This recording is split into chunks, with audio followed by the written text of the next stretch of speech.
이번 주는 5월 21일이 부부의 날이래요. 나도 모르게 그냥 누가 정했어요. 국가적으로. 왜 21일이냐 그랬더니 둘이 하나 되는 날이라고. 그래서 5월 21일이 부부네. 5월 21일이 무슨 날? 어떻게 하는 날? 둘이 하나 되는. 각방 쓰시는 분 그날 합방하시기 바라요. 그래서 둘이 하나 되는 날 5월 21일.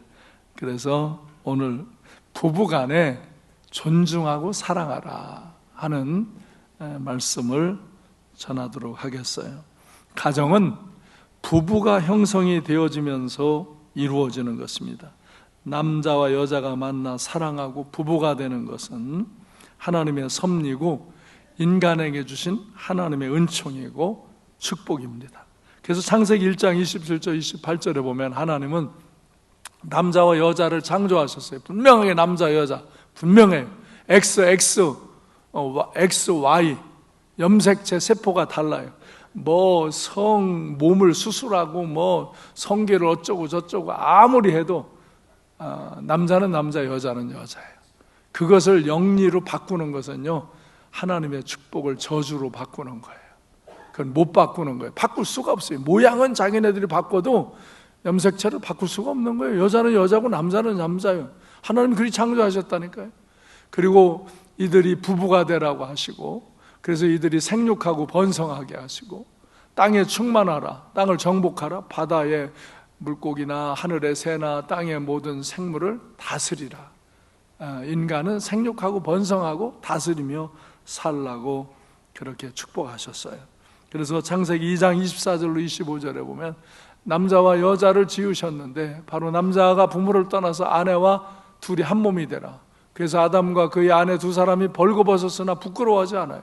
부부는 이렇게 벌거벗어도 부끄러우지 않은 사랑의 존재로 하나님께서 지으신 거예요. 그런데 이것을 정말 하나님이 주신 이 원리를 바꾸어서 동성애나 젠더를 바꾼다고 하는 등등 이런 일은 하나님 앞에 범죄하는 일이고 인간의 가치와 존엄성을 스스로 상실하는 일입니다. 그래서 남자와 여자는 부부가 되어서 서로 도우며 서로 사랑하며 존중하며 행복하게 살라고 성경은 가르칩니다. 그래서 남자가 여자가 결합하여서 생육하고 번성하고 세상을 다스리라 하셨고, 자녀를 낳고 하나님 말씀으로 양육해서 정말 부부가 부모와 자녀가 서로 믿음 안에서 소망을 갖고 사랑하며 사는 그런 복된 가정, 영원히 복을 누리는 그런 가정을 이루어가라고 하는 것입니다. 그래서 제가 오늘 부부간에 어떤 자세를 갖고 살아가야 할까, 이런 기본적인 것들을 다시 한번 정리해 드리려고 해요. 이미 우리가 많은 분들이 여기 지금 결혼했고 그렇게 살지요. 또 청년들은 앞으로 결혼할 거고. 근데 진짜 부부의 삶을 잘 살아야 돼요. 잘못 살면 부부의 만남이 고통이 되는 거예요. 제가 결혼 추리할 때 그런 소리 해요. 플러스 마이너스 전기가 잘 가서 선을 따내면 좋은 빛도 나오고 소리도 나오고 에너지가 나오고 많은 것을 생산적으로 일으키지만 매일 부딪히면 스파크만 일어나는 거예요. 에너지 소비하는 거예요. 아무 생산성도 없는 거예요. 그래서 부부는 잘 살아야 돼요. 잘 살아야 되는데 제가 몇 가지를 정리해 드리겠어요. 오늘 잘 배우시고 이번 주에 부부의 날을 기해서 잘 사랑을 나누고 정말 둘이 하나 되시기 바라요. 근데 이제 남편이나 아내를 사별해서 혼자 있는 분들도 이렇게 계세요. 결혼하지 않은 분들도 계세요. 그분들은 정말 주님을 내 배우자 이상 사랑하고 소중히 여기고 그 은혜 안에 거하는 귀한 시간에 이르시기를 바랍니다. 그래서 우리 부부는 행복을 누리고 나누며 사는 거예요. 내가 누리고 나누며 사는 거예요. 그래서 우리는 배우자가 있다는 사실만으로 감사해야 돼요. 내 남편이 있다는 사실, 내 아내가 있다는 사실만으로 감사해야 돼요. 그래서 그 남편이 있음에, 아내가 있음에 감사하고 기뻐하며 웃으며 살아야 돼요. 웃으며 웃으며 살면 복이 온다 그랬죠? 웃으며 살면 행복이 찾아오는 거예요. 내 남편을 보고 내 아내를 보고 여러분이 웃을 수 있는 마음, 감사할 수 있는 마음, 그래서 그 아내로 인하여 남편으로 인하여 기뻐하는 마음, 그 마음을 가질 때 행복이 찾아 들어오는 거예요. 그리고 부부가 서로 좋은 일, 착한 일을 하는 거예요. 좋은 일, 착한 일을 혼자 하기 힘든 것을 같이 하는 거예요. 그렇게 할 때 행복을 불러들이는 거예요. 좋은 일을, 착한 일을 성실하게 부부가 같이 하면요, 그게 행복을 불러들이는 일이에요. 행복을 끌어들이는 일이에요. 그래서 마음 중심에 사랑하려는 마음을 먹고 사랑을 표현하는 거예요. 그래서 내 마음에 사랑해줘야지 하는 마음을 먹고 그 사랑을 표현하면 거기서 행복을 느끼고 행복을 누리고 행복을 나누며 사는 부부가 되어지는 거예요. 그래서 우리는 먼저 이 배우자가 있다는 사실만으로도 감사하고 기뻐하고 웃고, 둘이 연합해서 좋은 일, 착한 일을 힘써 행하고 서로 사랑을 표현하고 그래서 행복을 느끼고 누리고 나누며 사시기 바랍니다. 두 번째는 배우자를 존중히 여기는 마음을 가져야 돼요. 존중히 여기는 마음. 그래서 배우자, 남편과 아내를 그 존재를 존중히 여겨줘야 돼요. 이미 내 아내가 됐고 내 남편이 됐다 해서 막 무시하는 사람들이 있어요. 그 사람들은 행복을 가꾸지 못하는 거예요. 자기 스스로 행복을 잃어버리는 거예요. 배우자를 존중히 여기는 사람이 자기 행복을 가꾸는 거예요. 그래서 이제 존재를 존중히 여기고, 그리고 남편과 아내의 하는 일들을 존중히 여겨주고, 귀한 일, 좋은 일, 이런 일들, 또 수고롭고 애쓰는 일들을 존중히 여겨주고, 그 남편과 아내가 베풀어주는 작은 것들에도 감사하고 그 수고로움을 칭찬하고 격려해 주는 거예요. 그리고 배우자를 편안하게 해주는 거예요. 편안하게. 자꾸 배우자를 불편하게 하지 말고 배우자를 편안하게 해주는 것이 나의 평안을 이렇게 가꾸어 가는 거예요. 내가 평안한 거예요. 배우자를 평안하게 해주도록 내가 자꾸 더 요구하거나 더 무엇을 이렇게 참견하려고 하지 말고 배우자를 그대로 받아들이며 서로 편안하게 해주고 존귀하게 해줌으로 행복을 누리고 나누시기를 바랍니다. 그리고 세 번째는 부부관계에서 지혜롭게 대처해야 돼요.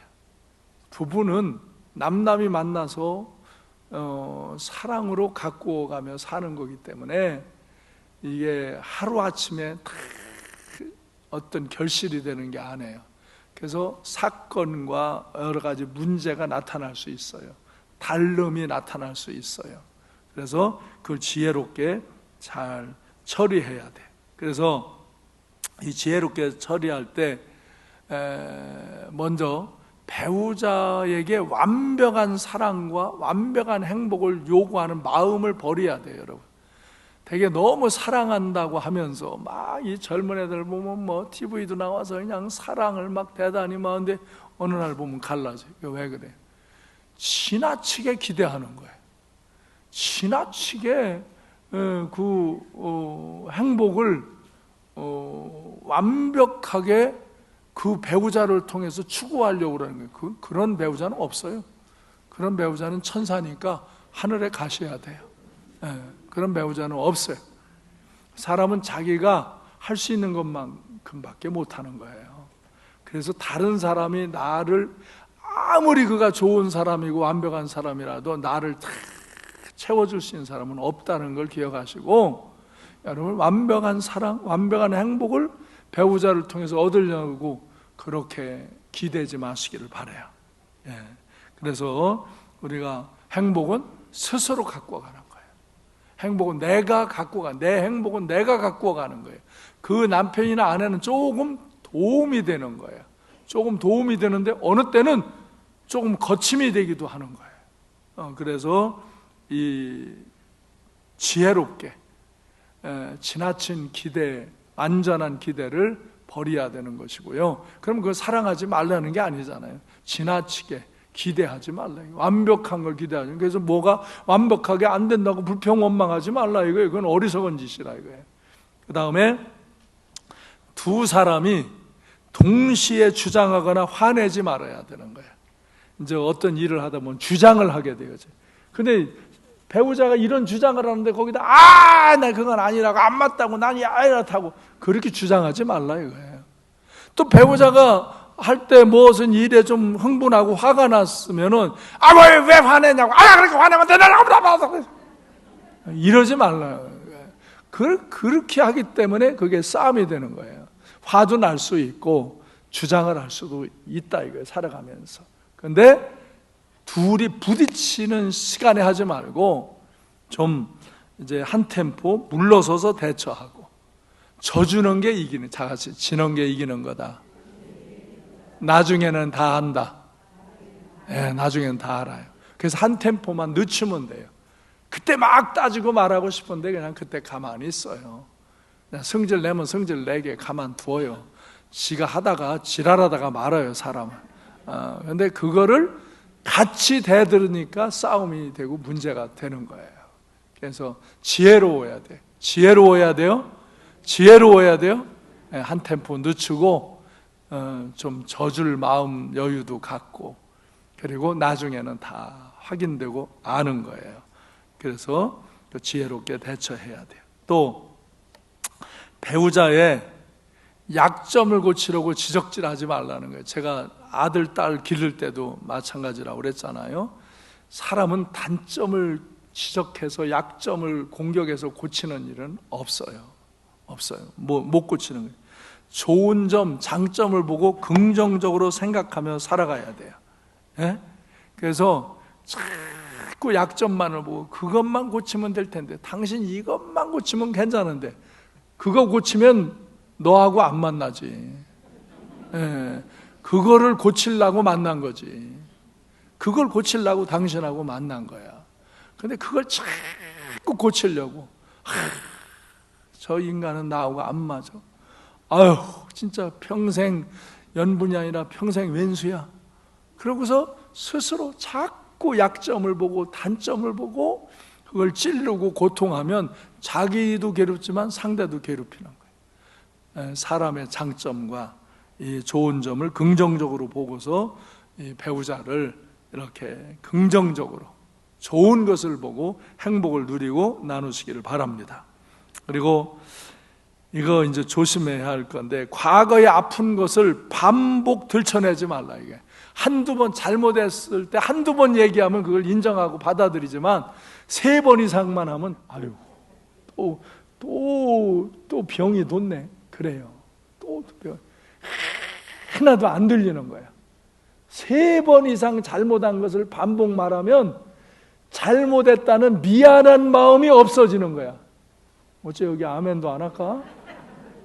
왜 여기다 말하느냐고? 가까우니까. 3번 이상 반복 잘못을 말하면 미안한 마음이 없어지는 거야. 그냥 한두 번 하고 그냥 허물을 덮어주고 있으면 스스로 미안한 마음을 갖고 미안해. 다 표현하지는 않지만 미안해. 알았어요? 네. 알았어요? 네. 도무지 진짜 이거 남성이고 여성이고, 근데 여성들이 좀 심해요. 그러니까 신혼 초에 하나 잘못한 걸 갖고 평생 괴롭혀. 그러니까 그 마누라가 지겨운 거야. 아주 지겨운. 나중엔 잘못했다고 생각도 안 해. 더 막 잘못해도 가책도 안 받아. 그렇게 살자면 그건 어리석은 거라 이거예요. 남자도 마찬가지. 남자도 여자가 처음에는 사회성이 더 이렇게 예민하고 밝아요. 청년 때는. 그런데 이제 나이가 먹으면 여자보다 남자의 발전 속도가 빨라요. 그 남자는 세상 상황 판단과 이런 거에 대해서 자꾸 더 넓어지고 깊어지고 그래요. 그러니까 이 여자분을 보고서는 자꾸 보니까 이게 무언가 못난 것 같고 약한 것 같고 다 똑똑해요. 폭이 넓으냐 좁으냐 그런 차이일 뿐이지 그런데 우리가 하나님 앞에서 이렇게 살아가면서 자꾸 과거의 아픈 것을 들춰내고 그걸 시비하고, 주님께서 용서하셨는데 네가 뭔데 용서 안 하냐 이거예요. 주님께서 용서해 주셨는데, 그렇죠? 잘못한 것을 한두 번은 마음 아프고 힘들으니까 얘기할 수 있어요.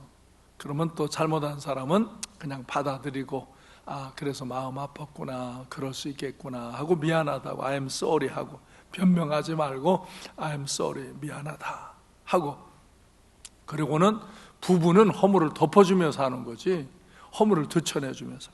어느 사람들은 보면은 여자분들이 내가 만나서 얘기하는 걸 이렇게 들으면 지 신랑형을 냅다 보더라고. 근데 시원찮은 남자하고 사는 여자는 어떤 여자예요? 시원찮은 남자하고 사는 여자는 어떤 여자예요? 더 시원찮은 여자지. 그렇죠? 그래서 이렇게 우리가 이제 사람들을 비교하지 말아야 돼. 비교하고 판단하지 말라는 거예요. 이게 비교하는데 굉장히 기분 나쁜 거예요. 비교하면 꽃은 다 아름다워요. 우리 비전센터 내가 자주 얘기하잖아요. 비전센터 꽃이 정말 아름다워요. 이제 봄꽃이고 이제 연산홍하고 이제 철쭉꽃도 이제 져갑니다. 이제는 장미가 핍니다. 장미가 피고 이렇게 이제 새로운 여름 꽃들이 이제 펴나요. 그리고 이제 또 가을 꽃들이 필 거고 이렇게. 근데 꽃은 꽃대로 다 아름다워요. 그래서 내가 올해서부터는 야생화를 뽑지 말라고 그랬어요. 그냥 이렇게 아무 의미 없이 나는 풀 같은 거, 잡초 이런 거 뽑는데, 야생화 꽃이 조그맣게 맺히는 꽃들 절대로 야생화 뽑지 말라. 근데 어떤 때는 그냥 우리 이렇게 잡초 뽑으라 그러면 그냥 야생화를 다 뽑더라고. 그래서 야생화 뽑지 말라. 야생화도 아름다워요. 정말 그 야생화가 조금씩 자라서 있는 걸 보면요, 얼마나 아름다운지 몰라요. 자세히 봐봐요. 진짜 신기하게 아름다워요. 그래서 또 이제 우리는 이미 기본 구성을 해놨고, 지금부터는 이렇게 내일도 내 꽃을 사랑하는 거, 부럭을 만드는 거예요. 그 컨셉을 갖고 부럭을 만들어서 이제 그 수목원 마냥 이제 그렇게 이제 하나하나 한 군데 두 군데 테마를 이렇게 만들어가는 거예요. 그래서 이렇게 이 꽃도 아름답고 저 꽃도 아름답고요.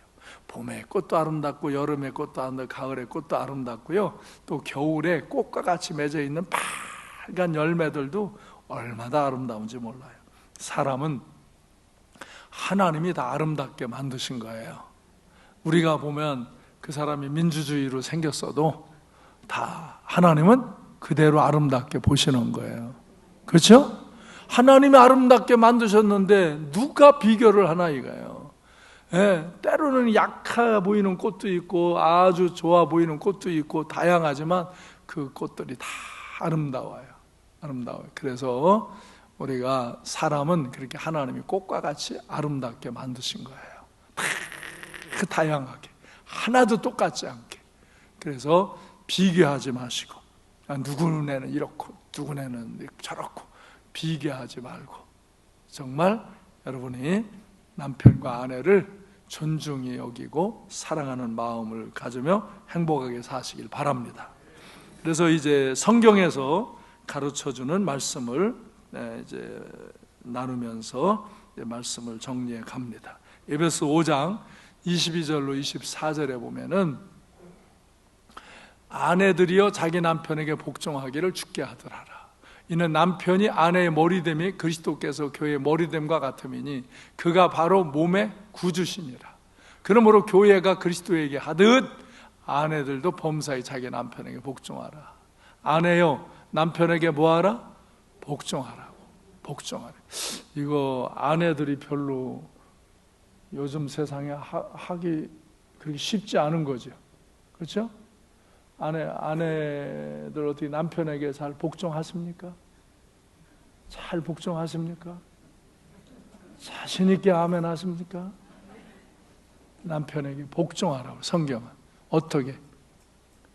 교회가 주님께 복종하듯이, 교회, 그리스도인들이 주님께 복종하듯이, 주님의 은혜를 입었고 주님의 사랑을 입었고 주님이 나의 구주시기 때문에 우리는 주님의 말씀에 복종한다. 그것처럼 남편들을 그렇게 정말 주님을 대하듯이 그렇게 복종하라, 그렇게 말씀드렸어요. 그러면 남편들만 또 좋아하지 말고 25절로 28절에 보면 남편들에게도 아내를 사랑하는 걸 말해요.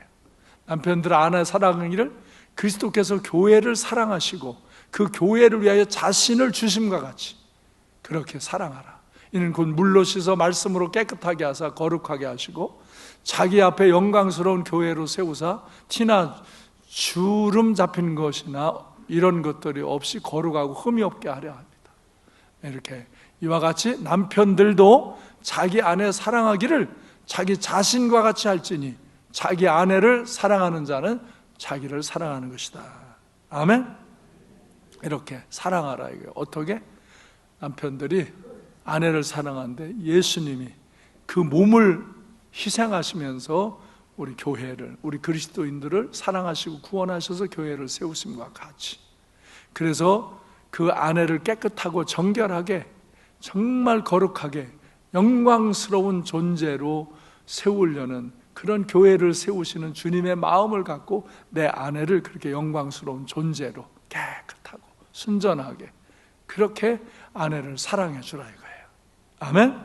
그래서 결국은 이것은 남편이 아내에게, 이걸 나쁜 사람들은 교회 와서 잘못 배운 사람은 이런 소리를 해요. 야, 성경을 보니까 너 남편에게 복종하라는데 왜 안 해? 이런 소리하고, 또 이 잘못된 여자들도 당신 이 아내를 정말 내 몸과 같이 사랑하라고, 내 몸을 희생하듯이 사랑하라고 그랬는데 왜 사랑하네? 이렇게 이것을 빙자에 이용하는 이런 언어를 갖는 건 아주 잘못된 일이에요. 성경을 잘못 아는 거예요. 성경은 그렇게 요구하라는 말을 가리키는 게 아니라 내가 실천하라는 것을 가리키는 거예요. 너는 남편을 존중히 여기고 정말 남편을 내 머리로 여기고 그렇게 남편을 잘 복종하고 정말 겸손하게 잘 섬기는 그런 마음 자세를 가져라 이거예요. 막 남편 따라 그냥 네가 다 알아서 하라 그러지 않고 그렇게 복종하고 섬겨주는 일을 하라 이거예요. 그러면 또 남편은 아내를 지극히 사랑하고 자기를 희생해서만까지, 자기 몸을 희생해서까지 아내를 사랑하고 아내를 영광스러운 존귀한 존재로 보호해주고 사랑하라는 거예요. 그래서 이렇게 결국은 남편을 향해 복종을 실천하고 아내를 향해 사랑을 실천하라는 것이에요. 그래서 결국은 하나님께서는 남편과 아내가 피차 사랑하고 피차 복종하라고 말씀하셔요. 서로 사랑하고 서로 복종하라. 왜? 하나님의 근본 뜻은 피차 서로 복종하고 사랑을, 이 복종과 사랑은 같은 맥락에 있는 거예요. 역할적으로 볼 때 아내는 남편에게 이게 순종하고 복종하고 잘 섬겨주는 그런 마음을 가지라는 것이고, 이게 남편은 아내를 내 몸과 같이 나를 희생해서 내 생명을 바쳐서라도 그렇게 귀히 여기고 사랑해 주라는 그런 말씀을 하는 거예요. 그래서 이건 사랑하기 때문에 복종하고 복종하기 때문에 사랑이 이루어지는 거예요. 아멘? 그런 관계를 말한 것이지 뭐 남편이 막 억압적으로 해야 되고 여성이 뭐 그냥 어떤 걸 요구해야 되고 그런 것들이 아니에요. 그래서 에베소서 5장 21절에 보면 그리스도를 경외함으로 피차 어떻게 하라? 그거 보세요. 피차 복종하라 그래요. 성경은 결국 사랑함과 복종함을 갖는데 피차 복종하라고. 그래서 예수 그리스도를 경외함으로 그 복종하는 것처럼 남편을 그렇게 존중히 여기고 복종하고 아내를 그렇게 사랑함으로 복종하라는 거예요. 서로에게 복종하라, 사랑하라고 주장하는 것이 아니라 내가 배우자를 존중히 여기고 복종하기를 힘쓰시기를 바랍니다. 또 베드로전서 1장 22절에 보면 너희가 진리를 순종함으로 너의 영혼을 깨끗하게 하여 거짓 없이 형제를 사랑하기 이뤘으니 마음으로 뜨겁게 서로 사랑하라. 형제 자매도 모든 사람을 향해서 너희가 서로 사랑하라. 더구나 이웃 중에 최고의 이웃인 내 아내를 진심으로 사랑하라는 거예요. 그래서 요한일서 4장 7절로 8절에 보면은 서로 사랑하라, 서로 사랑하자, 서로 사랑하자, 서로 복종하자. 이게 같은 맥락이라 이거예요. 사랑은 하나님께 속한 것이니 사랑하는 자마다 하나님부터 나서 하나님을 알고 사랑하지 아니하는 자는 하나님을 알지 못하나니 이는 하나님은 사랑이심이라. 아멘. 그래서 베드로전서 1장 22절 말씀대로 진리를 순종하는 사람들은 영혼이 깨끗해져요. 그래서 거짓 없이 형제를 사랑해요. 거짓 없이 진실함으로 아내를 사랑해요. 마음으로 뜨겁게 사랑하게 되는 거예요. 요한일서 4장 7절 말씀, 8절 말씀대로 정말 하나님을 아는 것은 하나님의 사랑을 받아들인 것이고 하나님의 사랑을 느끼는 것이고 그래서 그 하나님을 사랑하는 것이고 그 하나님을 사랑하기 때문에 이웃을 사랑하는 것이고 이웃을 사랑하는 그 마음이 나의 옆에 있는 아내를 지극히 사랑해 주는 것이라 이거예요. 아멘. 그래서 하나님의 백성된 우리 그리스도인들은 피차 복종하고 피차 사랑하며 살아가는 거예요. 예? 상대방에게 요구하는 게 아니고 피차 복종하고 피차 사랑하며 살아가시기를 바랍니다. 주님께서 자신을 내어주시고 사랑을 베풀어 주셨듯이 우리가 부부는 서로 자신을 내어주며 사랑하며 사는 것이고 주님을 믿고 복종하듯이 부부는 서로를 존중히 여기고 복종하며 살아가는 거예요. 어떤 요구나 주장을 내려놓고 자신의 자존심이 교만이 되지 않도록 겸손히 섬기며 사랑하며 살아가시기 바랍니다. 이 자존심을 잘못 갖는 거예요. 그래서 이게 교만이 되고 내가 뭐 거기를 희생하며 사랑을 내주고 뭘 겸손히 복종하는 그게 무슨 자기 자존심을 굽히는 것처럼 그게 교만해져서 그래. 인간들이 교만해져서. 그래서 남자가 주장할 수 없고 여자가 주장할 수 없는 거예요. 남자도 여자도 서로 사랑하고 서로 복종하는 거예요. 존중하는 마음을 갖고 사랑하는 마음을 갖고 그렇게 살아가시기를 바랍니다. 그래서 에베소 5장 33절까지 봅니다. 시작. 그러나 너희도 각각 자기의 아내 사랑하기를 자신같이 하고 아내도 자기 남편을 존경하라. 아멘. 오늘 제가 지혜롭게 사랑하며 행복하게 살아가는 법을 그런 방법들을 몇 가지를 말씀드렸어요. 그런 것들을 잘 참고하시고 5월 21일 날 처욱 부부의 날 사랑함으로 어느 때 마음을 가지면 될까요? 초심, 결혼식 날 마음, 결혼할 때의 마음을 가져보시기 바라요. 이 눈곱 불이 콩깍지를 이어서 탁 씌워서 그냥 다 아름답게 보여야 돼. 제가 어느 사람의 결혼 사진을 보여드릴게요.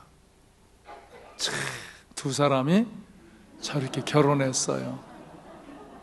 그리고 부모님들 앞에서 서야겠어요. 양가 부모님을 모시고. 그리고 친구들 앞에서 그렇게 약속하면서 이 결혼식을 축 결혼을 했어요.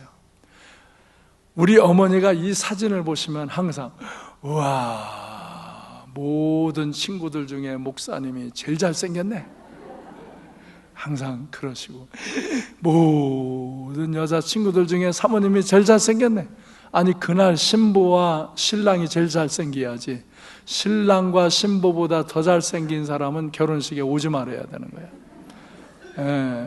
근데 우리 집사람이 우리 딸한테 뭐 결혼 얘기를 하고 이렇게 결혼하기 전에 이렇게 결혼 얘기를 해주면서 나는 아빠 아무것도 안 보고 믿음만 보고 믿음의 배짱을 보고 아빠랑 결혼했다고. 그런데 우리 딸이 내 결혼 사진과 내 청년 때 사진을 보더니 엄마 믿음만 본 게 아니네. 비주얼도 봤네. 네, 그래. 엄마보다 아빠가 비주얼이 훨씬 낫네. 우리 딸이 내 팬입니다. 그래서 근데 내 아내도 이쁘고, 이제 처갓집 가면 다 아내가 최고고, 이거 시갓집 오면은 남편이 최고고, 사람들은 그러죠.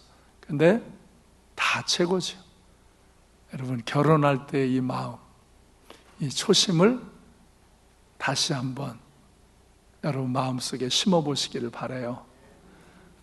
제가 동산에 꽃나무를 심고 아름다운 정원을 만들고 그러듯이 여러분이 더 후일 되면 그곳에 다 이제 자주 올 거예요.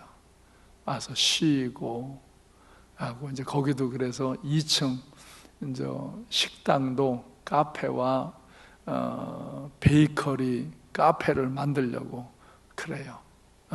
그래서 그런 것도 전문가를 하다가 그러면 거기서 차도 마시고 꽃도 구경하시고, 그리고 기도실에 들어가서 기도하고, 그리고 차츰 영상들도 만들어 놔서 부분에서 주님을 만나는 일들을 하게 하려고 그렇게 가꾸는 거예요.